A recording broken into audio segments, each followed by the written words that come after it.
Welcome everyone to the Rare Disease Cures Accelerator Data and Analytics Platform webinar series. Today with a presentation on the role of integrated datasets in addressing rare disease research challenges. To start with our regular house cleaning items, this is the 5th webinar of the professional series of RDC ADAP. Second to last, we have another webinar coming this year. As usual, we will have a Q&A at the end of the presentation, so please insert your questions in the Q&A chat box and address them to all panelists.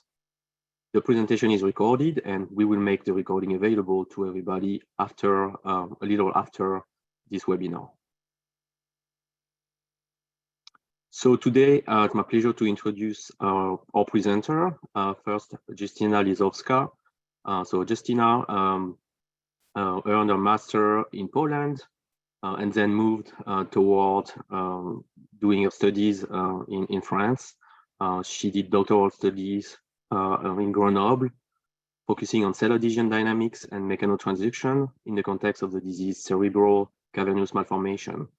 After academic research, she worked in scientific outreach activities and scientific publishing. Before joining GeneData in 2020, for GeneData, she works on identifying potential applications for the GeneData Profiler platform, and she will tell you about that in the presentation. Today, joining us from GeneData as well, Timo Wittenberger. So Timo did a master's degree in biochemistry in Germany. Then he conducted his doctoral studies focusing on GPCR receptors response to metabolites. Then after a doctorate, worked in a biotech called Altana Pharma. He was the head of chemo and bioinformatics for Altana, working in developing biomarkers for clinical trials, mainly for oncology and inflammatory disease applications. He joined GeneData in 2007, managing professional services for the GeneData Profiler.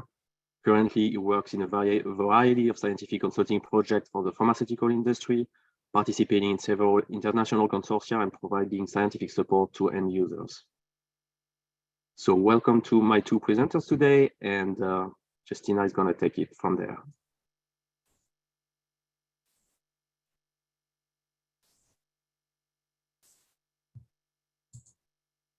Can you see my slides correctly? Not yet. Not yet. Right now it should be okay. Here we are. Yes. Okay. Thank you, Alex, for this very nice introduction. It's a very great pleasure to be here to be invited as a guest speaker for this webinar series. So my name is Justyna Lizowska. I am scientific communication and marketing specialist at GeneData, and especially in GeneData Profiler team. And as Alex mentioned, I'm not here alone. Together with me is Dr. Timo Wittenberger, who is the head of professional services, but also most importantly, our technical and scientific expert here, who will be taking questions after this presentation during the Q&A session. So in this presentation, what I would like to share are some insight on how we can foster cross-disease data collaboration, but also how we can unlock the value of multi-omics data through enhanced data integration and AI-driven analytics, so that we can better characterize already known rare diseases, but also to decipher molecular signatures of those diseases which are not yet well characterized. This way we could accelerate the diagnosis and treatment of patients. In my role as a scientific communication specialist in GeneData Profiler, I'm trying to find the possible application, as Alex mentioned, for our digital solution, GeneData Platform, which is the data analytics and integration platform. And so that I can do this efficiently, I need to first think about the possible pain points that a specific area of research, some biomedical field, is facing. So let me start this presentation by pinpointing challenges faced by a rare disease community. So the main problem in rare diseases is really the ability to gain comprehensive knowledge on this individual condition. This is hampered by multiple factors, but mainly by the scarcity and dispersity of patient data. This is conditioned by the fact that those conditions obviously affect a relatively small number of patients. Not only these conditions are rare, but they are also heterogeneous in terms of their the clinical manifestation, clinical phenotype. Rare disease rare disease phenomenon represents a wide spectrum of diseases from cell or organ specific to systemic conditions. And more importantly, patients from different disorders, but also patients suffering from the same disease, they experience very different symptoms. So the lack of phenotypically similar patients prevent the community from establishing molecular causes of those diseases and conducting statistical analysis. Furthermore, rare disease research is siloed and organized around single disorders. This is slightly changing, and this is nicely exemplified by the initiative RDCA. But this siloed research approach doesn't allow to generate high quality data per individual condition to fuel comprehensive studies. And it also doesn't allow to standardize this data, neither the methodologies that are used.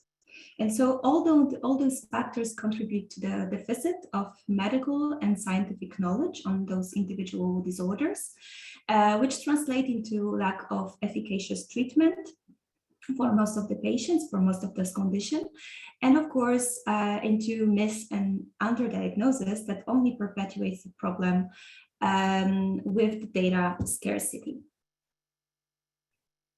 In the recent years, sequencing technologies have greatly contributed to improving our knowledge on rare diseases.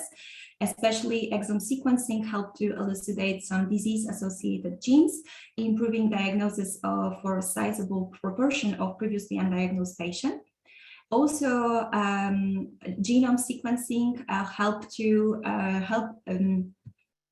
to identify disease-associated tandem repeats, structural variants, intronic variants, or even coding variants that haven't been captured by the exome sequencing. So this is really great. We managed to improve our knowledge on those conditions. Nevertheless, there is still an open question how we can translate genomics research into clinical evidence and how we can standardize the use of genomic data. Also, we need to acknowledge that not all rare diseases are genetic. There are certain autoimmune and infectious diseases that are not genetic. For those who are, we still need to identify, we need to continue discovering those driver genes. And even if we continue to do so at the accelerated pace, we need to better understand which of these identified genes tilt the balance from health to disease, which are the risk factors and which are the causative variants. And finally, we need to understand how this genetic aberration translates into disease-associated phenotype and how they affect the various scale of biological organization. And here I would also like to cite a certain example of a rare disease, ciliopathy, Bardet-Biedl syndrome. So as far as I know, this disease is caused by mutation in around 20 different genes. And each of the genes, the product of each of these genes is involved in a very different signaling pathway. They have a completely different functions. And it is only when these proteins interact with each other and form a complex that they are capable of transferring vesicles to cilia. And this is the process whose defect is supposed to be the main cause of the disease. So the emergence of the disease phenotype here is mainly determined by the interaction at the protein level. And so this example clearly highlights that despite knowing disease-associated gene, we should probably go a little bit further. We should incorporate other types of molecular data, perform different other molecular studies to have a better comprehensive picture of the disease to better diagnose and treat patients. So what kind of approach we can apply to improve our understanding of rare diseases to accelerate diagnosis and treatment, given all the limitations mentioned before? To enable, so the solution for that is to apply integrative cross-disease research approach. But how one can achieve this? Similarly to what Critical Path Institute, together with its collaborators, is doing with the RDCA DAP initiative, we also believe that the starting point is to break organizational data silos and share knowledge from one disease to another through responsible data sharing to increase the pool of data, the pool of available data, but also to facilitate to enable to find the commonalities and the differences between those conditions. However, in addition to clinical data, which of course is of great value, we believe that we should expand the range of data collected by patients by incorporating molecular omics data. This type of data would allow us to better characterize these diseases at the different molecular level and identify other disease-associated perturbations that we can target by treatment. Once we have other omics data at our fingertips, we can then apply multi-omics analysis to identify common molecular signatures. And finally, we can, by using the network analysis approaches, we can predict the mechanism of unknown diseases. But what we try to achieve from the scientific point of view needs to be also considered from the technical standpoint. So this scientific journey, this scientific pipeline that I have just outlined is of course associated with multiple data handling steps, such as data ingestion, processing, structuring or integration, publishing, and analysis. So, and each of these steps is accompanied by a set of questions that we need to address. How we can quickly, accurately, and safely ingest data from disparate sources, how we can ensure that the data, once it is incorporated into a single point of access, can be easily findable, accessible, interoperable, and reusable. How we can ensure that the right data can be accessible to the right, can be accessed by the right people. When we are processing molecular data, we are handling voluminous data, high-dimensional data. So the question is how we can actually scale up this process, but in the same time ensure that the process will be run in the standardized manner. How we can ensure that the result we produce following this step are high quality and reproducible. How we can also make those heterogeneous data that we would like to integrate interoperable and analysis ready. And finally, at the analysis step, we need to know which kind of data sets are needed and what kind of analytics tool we should use to address certain scientific questions and validate hypotheses. So of course, this pipeline is quite difficult. Each of these steps is complex and it requires a digital infrastructure. So let me then walk you through this whole process step by step, showing how we can realize it within Gene Data Profiler. To enable this cross-disease integrative research approach and foster efficient data collaboration between different third parties, between different collaborators that might be spread around the world, the first thing is really to bring those diverse data from disparate locations, sources, and generated by multiple users to a single point of access. And of course, this requires a digital cloud-based infrastructure that can directly connect to various external file systems, but also to public repositories, and enable this automatic transfer of data.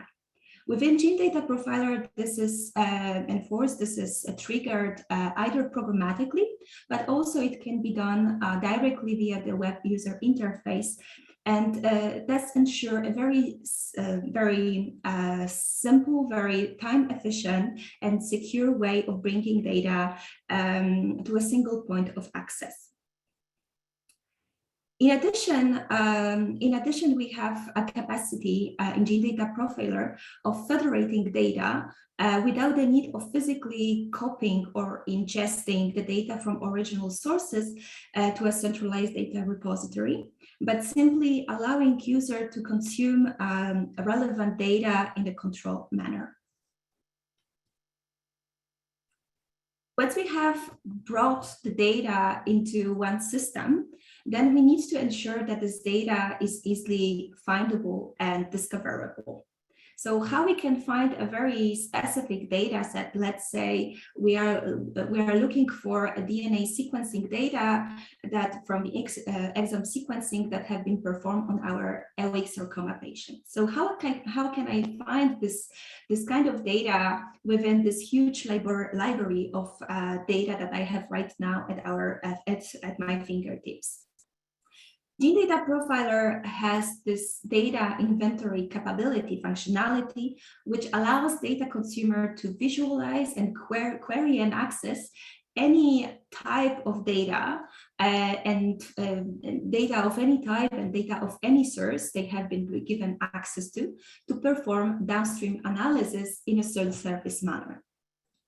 To facilitate this, data is automatically ingested with associated annotations, attributes, which we call in Gene Data Profiler metadata. And so thanks to this metadata tagging system, the data can be nicely organized. It can be classified in different categories, which will streamline our data search. You can then use any of these filters which are shown on the left-hand side to narrow down your search. So you can filter your data according to data type, according to assay type, according to disease or tissue, or simply you can type the relevant keyword in the search bar so that you can find easily in a self-service manner a specific data set. Finally, to ensure control access to data, at the ingestion step, Gene Data Profiler provides additional access control tags for individual imported files, data objects, where we can determine not only who can access this data, but also how they can consume it.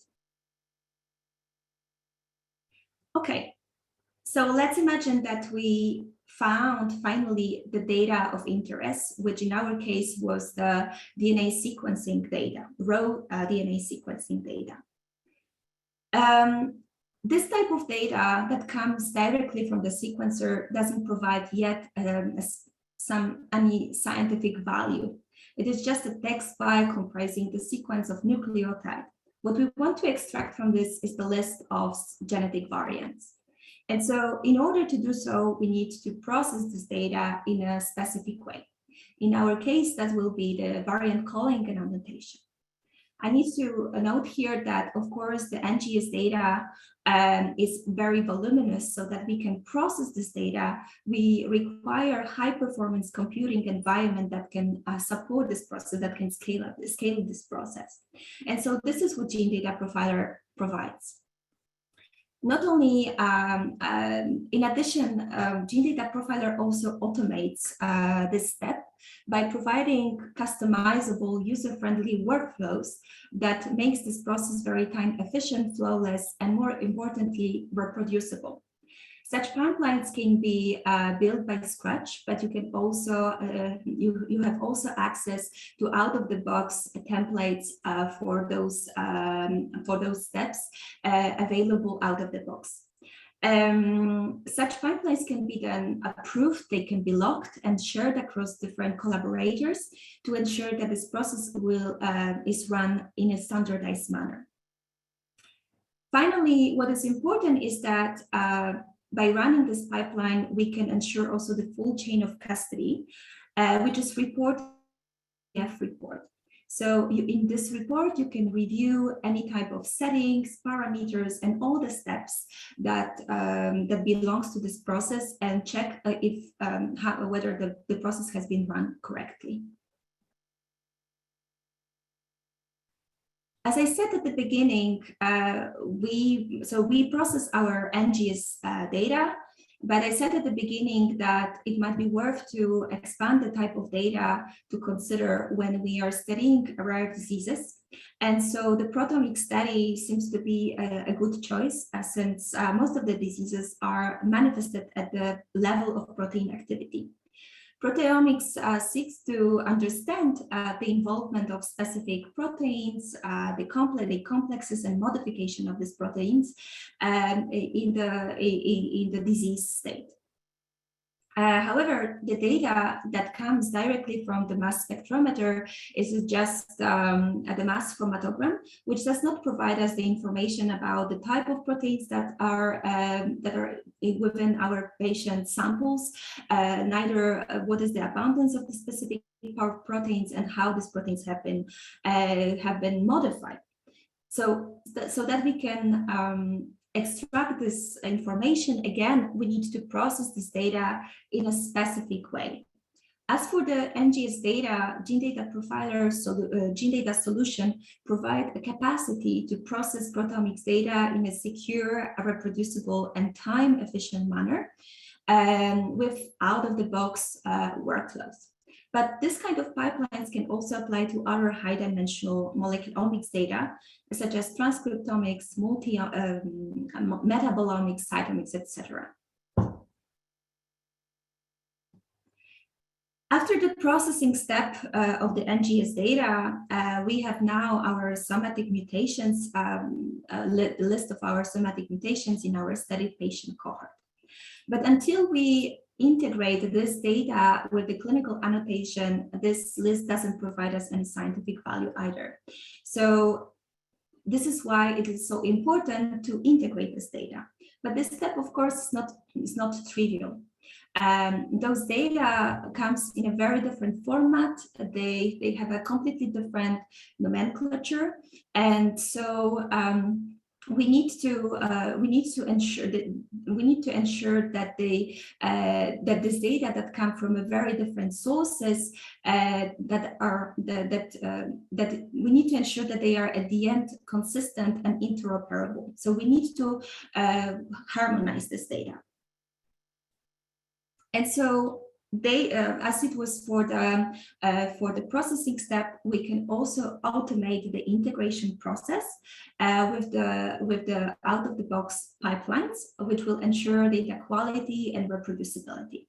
The advantage here is that such a complex pipeline can be set up once by a domain experts, and then it can be approved and shared among other collaborators, again, to ensure process standardization. In addition, such pipelines, once it is prepared, then can be then executed by even no-coding experts directly from the web in a very quick and self-efficient manner by simply selecting the right input data files and output directory. The integration workflows allows us to deliver those curated and structured analysis-ready data, which is conformed with a controlled vocabulary or ontology. And also we can ensure that the data is updated in real time when it comes to the access permission and information consent. This data then is published in the analytics database, where you can then query, select, and combine these data sets in a real time as you need, depending on your downstream application. So after integrating genomic and clinical data, you may want to also add another layer of patient's information. So in our case, that will be the process proteomics data.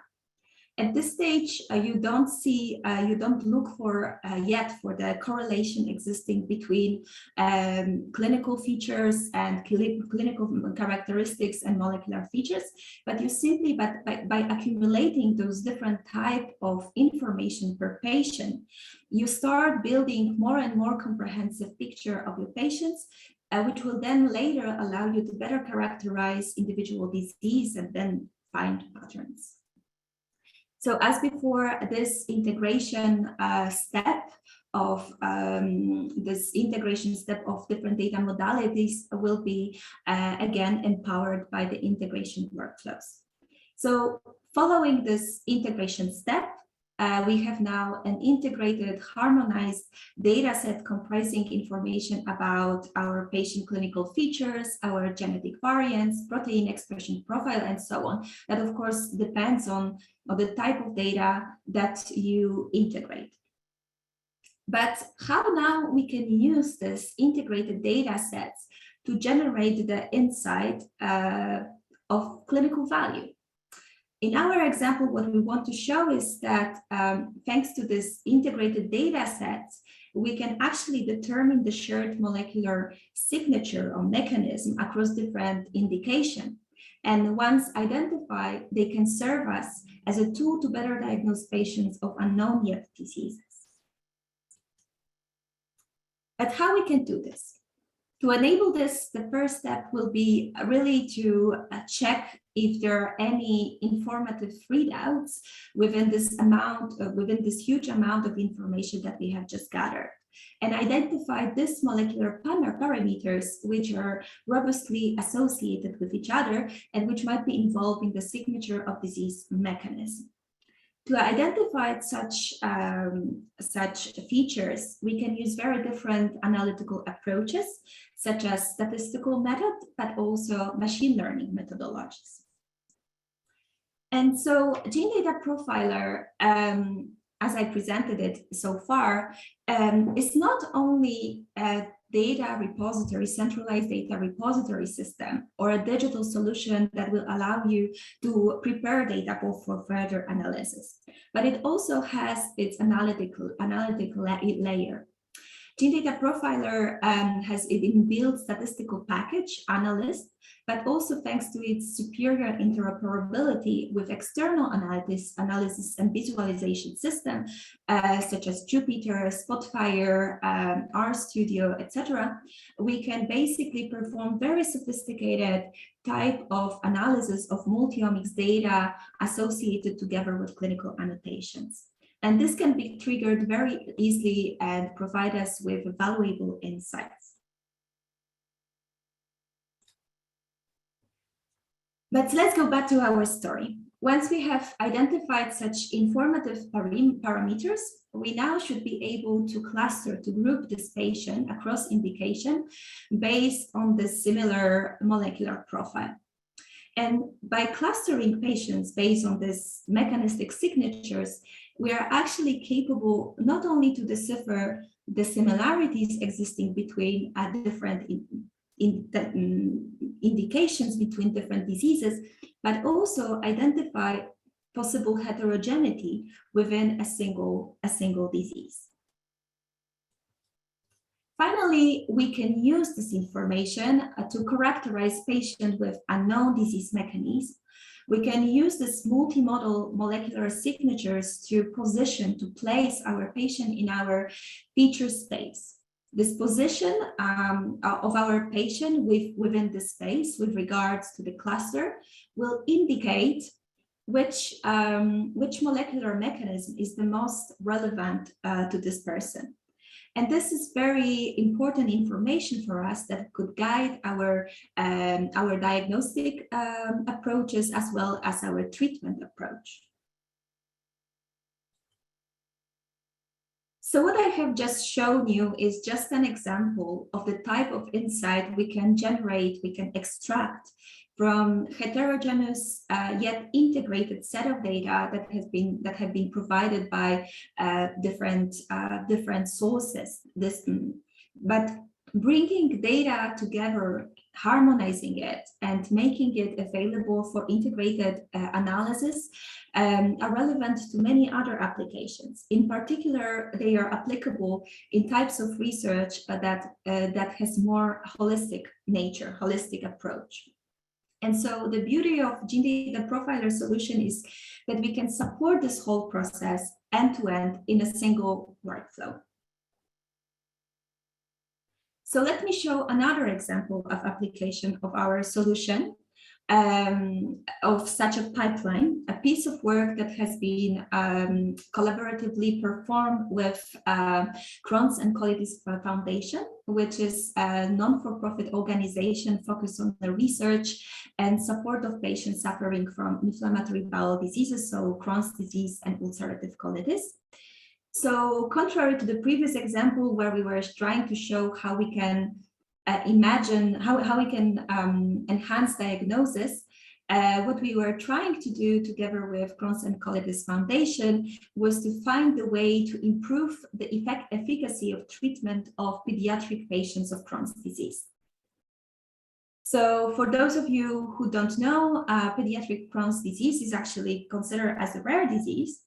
It's a multifactorial inflammatory bowel disease, which is characterized by severe and chronic inflammation of gastrointestinal tract. It is also characterized by the huge heterogeneity when it comes to the disease course and response to treatment. So around 20% of the patients have very severe, they experience with time, very severe complications that require surgery. And also more importantly, half of those patients do not respond to available biologics treatment. And even those patients who have initially responded correctly, they are losing this response. 30% of them, they are losing gradually their response. So in order to improve clinical disease management of Crohn's disease patients, the Crohn's and Colitis Foundation were looking to better prognosticate future complications and predict the response to treatment of patients of Crohn's disease. So what does it mean in practice? They were trying to identify the prognostic and predictive molecular signatures that could have a clinical value from the multi-omics data that has been collected from a large study on pediatric Crohn's disease patients. And of course, since they were lacking certain analytical capabilities and infrastructure, they turned to us for help.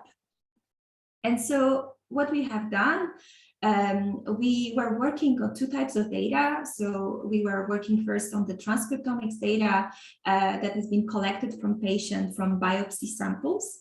And of course, this data were associated with certain clinical data. And we use basically the same type of pipeline that I shown you before. And thanks to the machine learning approaches, analytical approaches, we managed to identify a single prognostic panel consisting of 13 different genes so that we can predict 3 different complications for Crohn's disease. We also managed to identify predictive panel to predict the response to anti-TNF alpha treatment. And following the same pipeline, we also use the raw proteomics data that has been collected also from the same patients, but this time from blood samples. And so using the same type of workflow and the same type of analytical approaches, we came up with the Proteomics prognostic panel for complications of Crohn's disease, as well as a predictive panel to predict the response to anti-TNF alpha treatment.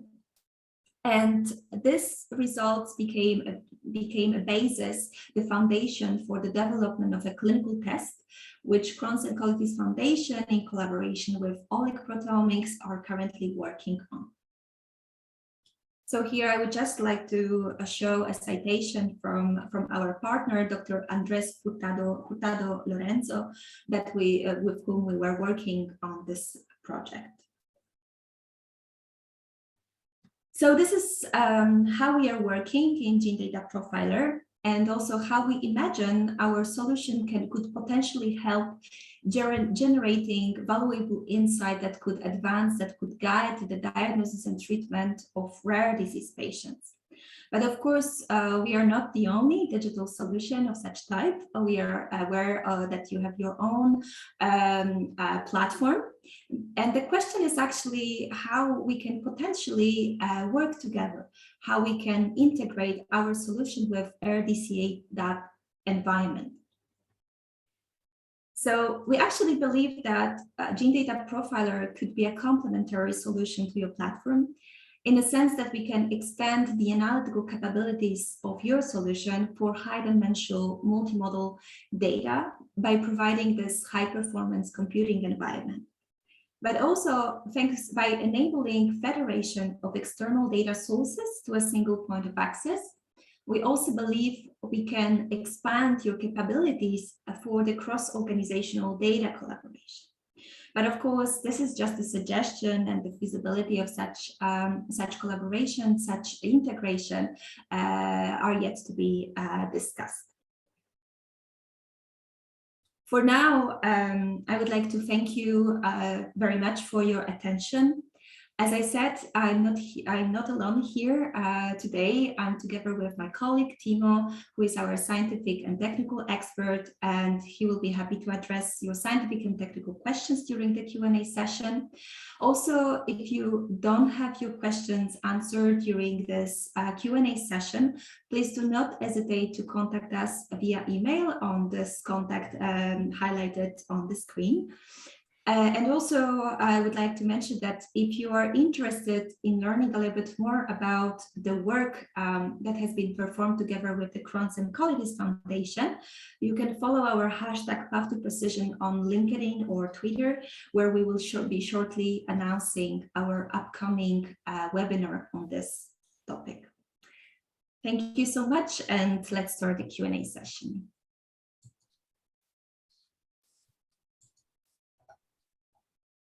Thank you very much, Justina, for this great presentation. So today, joining your Q&A panel, I brought in some members of our team that are way more qualified than me on these topics. So please welcome back Justina. Timo is going to join us. And from our DC DAP and our Data Collaboration Center team, Ian Brown, Data Engineer, and Dr. Ramona Walls, who is the Associate Director of Data Science for Collaboration Center. So welcome, and please type in your Q&A questions. And I guess we'll kick off with a question to Justina.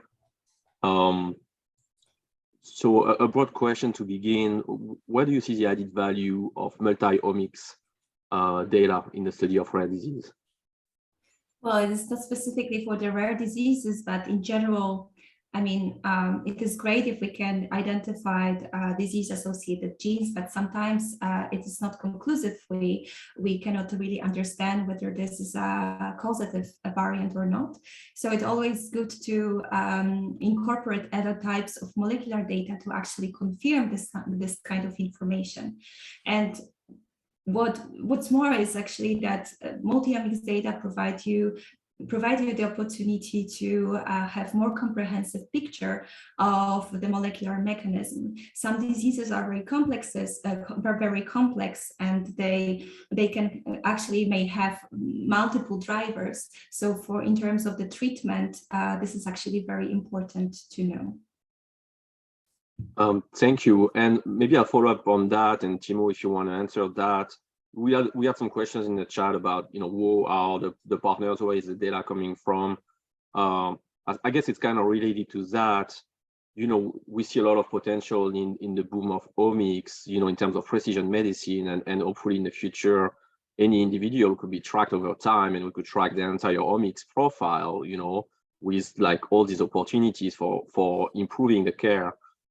Just in the context of rare disease patients and often single point mutations or single mutations for single patients treatment, that opens some opportunities. I guess my question relates to the cost of generating the omics for the purpose of, diagnosing patients, but also maybe tracking impacts of off-label medications to see if we can correct back the omics profile. Like, what is the actual feasibility of that at this very moment in time?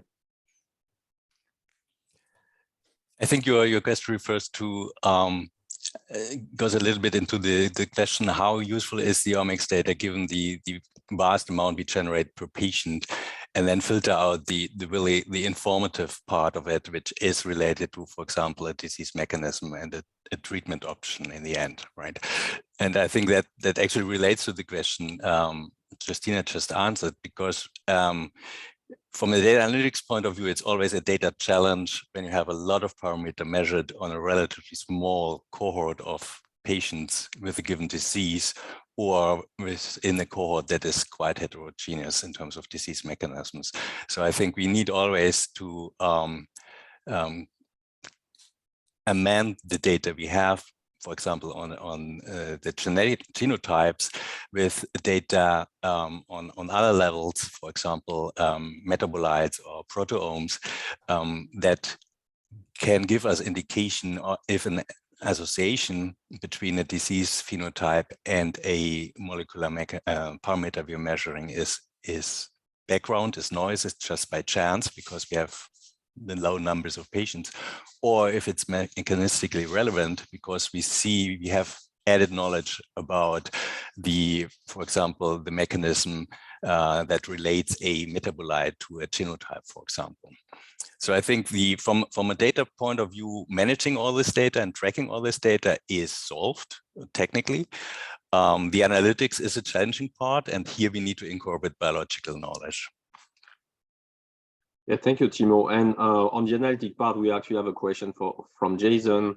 I don't know who you work for, Jason, but Jason is mentioning getting some drawbacks in application of machine learning to rare disease, with a lack of sufficient data to build predictive models. So what's your approach to that? Absolutely. How do you think we can overcome these challenges? So I'll open to you, Timo, but Ramona, Ian, if you had some input as well on that. I think it's something that comes often when we're talking about AI and ML and these shiny objects, but we're talking about scarcity of patients. And so Absolutely. Yeah, I think it's a classical statement of overfitting, which is a real challenge. I mean, that's something you cannot easily overcome.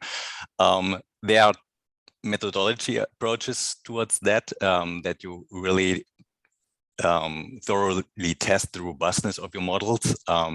There are just classical test training approaches to that. You can basically change the underlying training data and see how robust the model is in its prediction.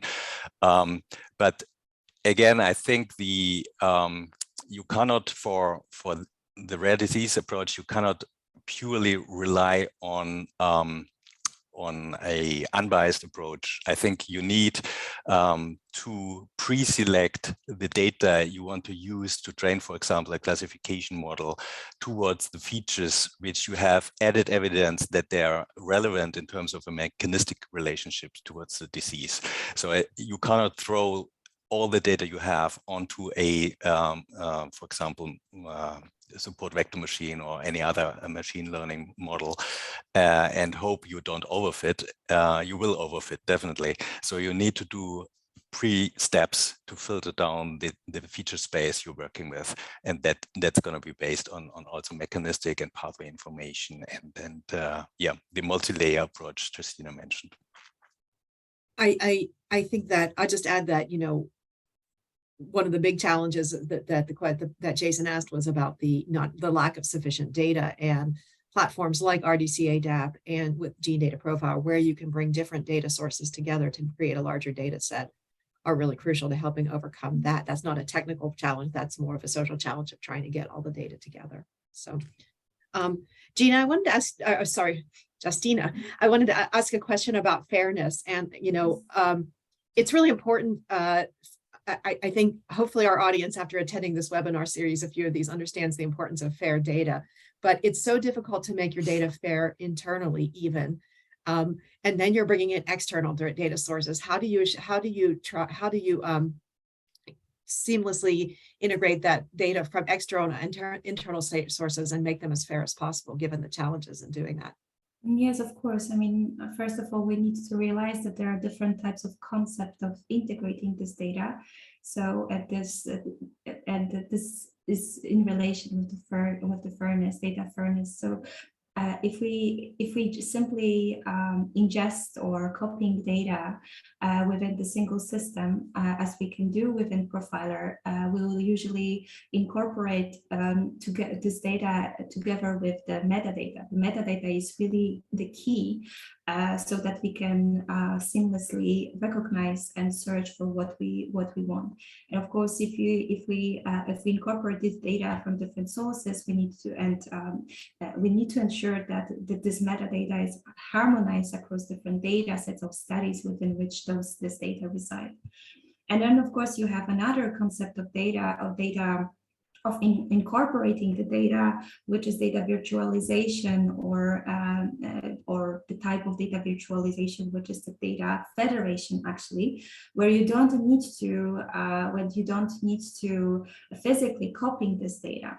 But then the question is how you actually can recognize this data if they are still if they still sit at the original data source. So in this case, you will actually need to augment this data at the data source with a suitable metadata that would allow you to easily identify it. I hope that. And does Gene Data Profiler provide sort of guidelines for those external sources on how they should set up their metadata to make it most compatible for that federated approach? I believe yes, but I will let Timo maybe to provide more explanation on that. I mean, we certainly have some best practices, how people usually do it. I mean, there's a certain, common sense what is reasonable metadata tags and attributes you're using. And then, of course, there's the question about the standardization. How do you standardize? What kind of ontologies, what kind of vocabularies are you using? And that depends on the scientific use case you want to address.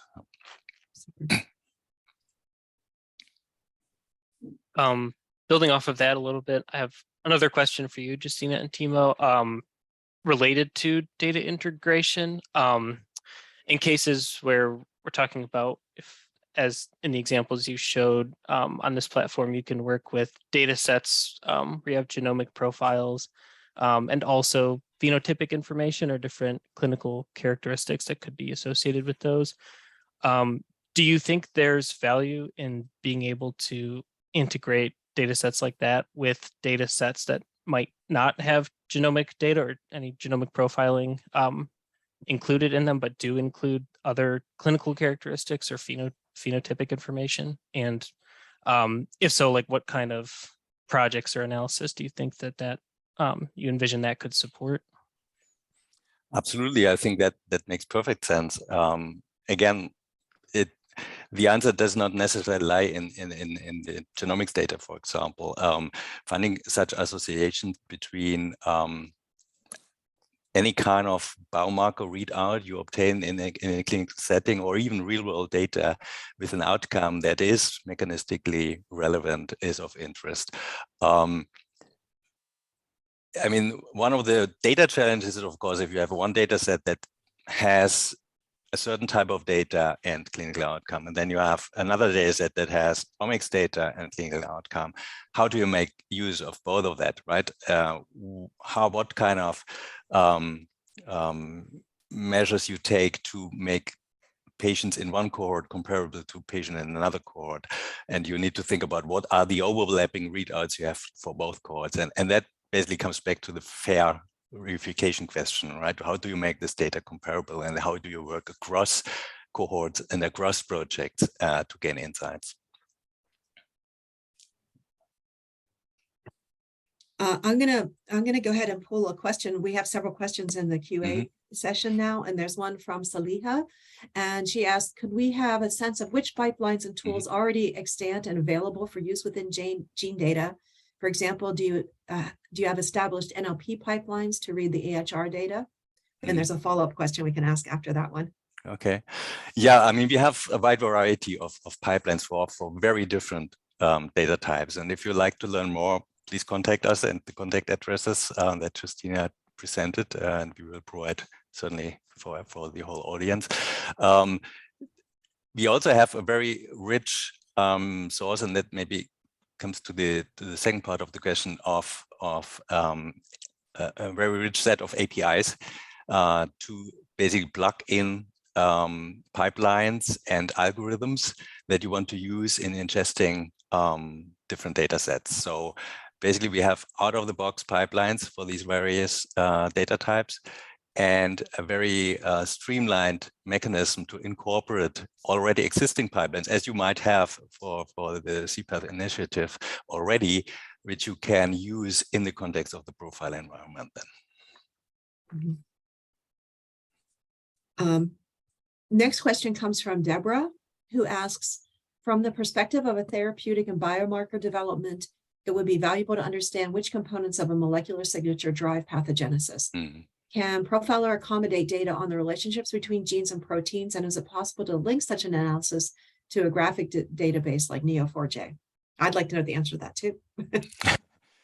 I would say the straight answer is yes. I mean, that's at the core of Profiler, right? To link these signatures that come from different data types, and also the visualization.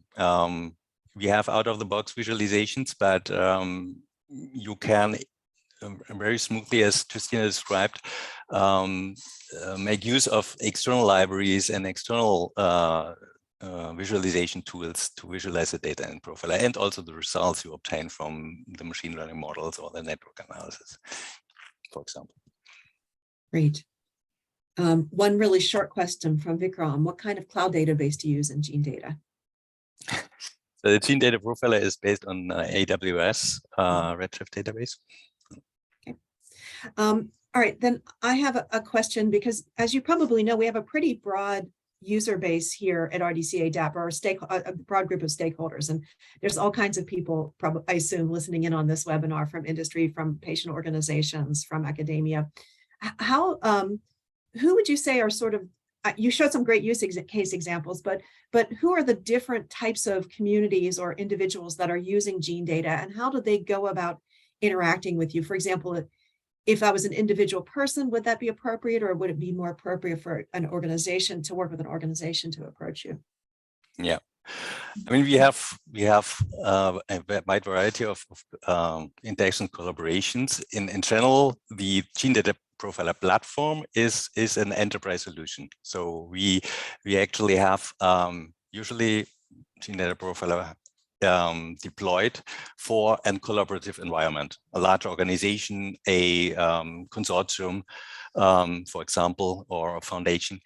And then we have, as users accessing this platform, different types of users, right? There are different people involved in a project like that, discover new mechanisms of diseases, or discover new drug targets or biomarkers, for example. Usually there's a whole variety of people involved. There are the data managers, there are the clinicians, there are the bioinformaticians, and there are the subject matter, the disease experts, etc. And they need to collaboratively work on the system. So they always interact with the data in a different way and on a different level. So a clinician usually doesn't want to look at FASTQ files that come from a sequencer, right? So it doesn't make sense to bombard them with FASTQ files. They want to see the results. And that's exactly what Profile is for. You have a user role and you interact with the system according to the needs you have. Mm-hmm. And then, Justina, you also mentioned that you collaborate directly, sometimes that you collaborate directly with the people who are using Gene Data Profiler. Do you offer sort of consultation services, or that you work with them directly? Not me specifically. This is actually Timo, who is a consultant. But yes, in addition to the software solution, we also offer consulting service. We actually provides a scientific expertise to any projects we have. Actually, with certain clients, we simply realize certain scientific projects without licensing the software. So we are users of the platform ourselves. That's when we interact. And just a quick question in terms of users' discoveries on the platform and maybe IP. How is that handled?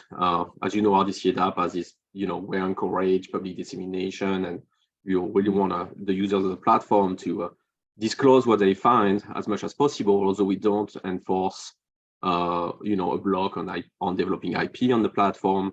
we'd like everything to be open source. So what's the vision from Gene Data? I think so the vision. Sorry. Oh, go ahead, Justina.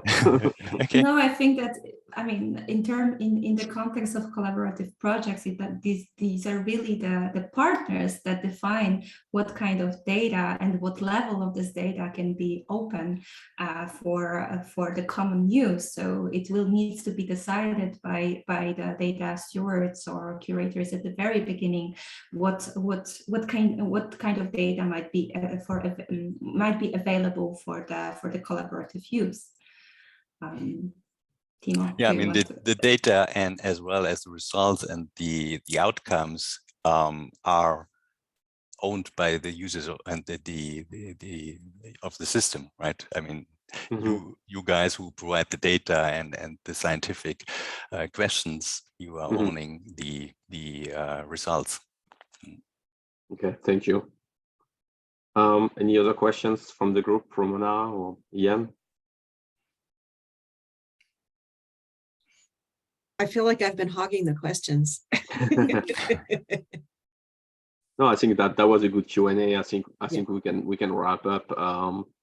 So thanks again, everybody, for joining us today. Thanks a lot to Justina and Timo for presenting their work and the platform. As we said, you who are listening to us on this webinar can get back to RDC ADAP or to Gene Data for additional questions. The webinar will be made available shortly. I'm not sure we have a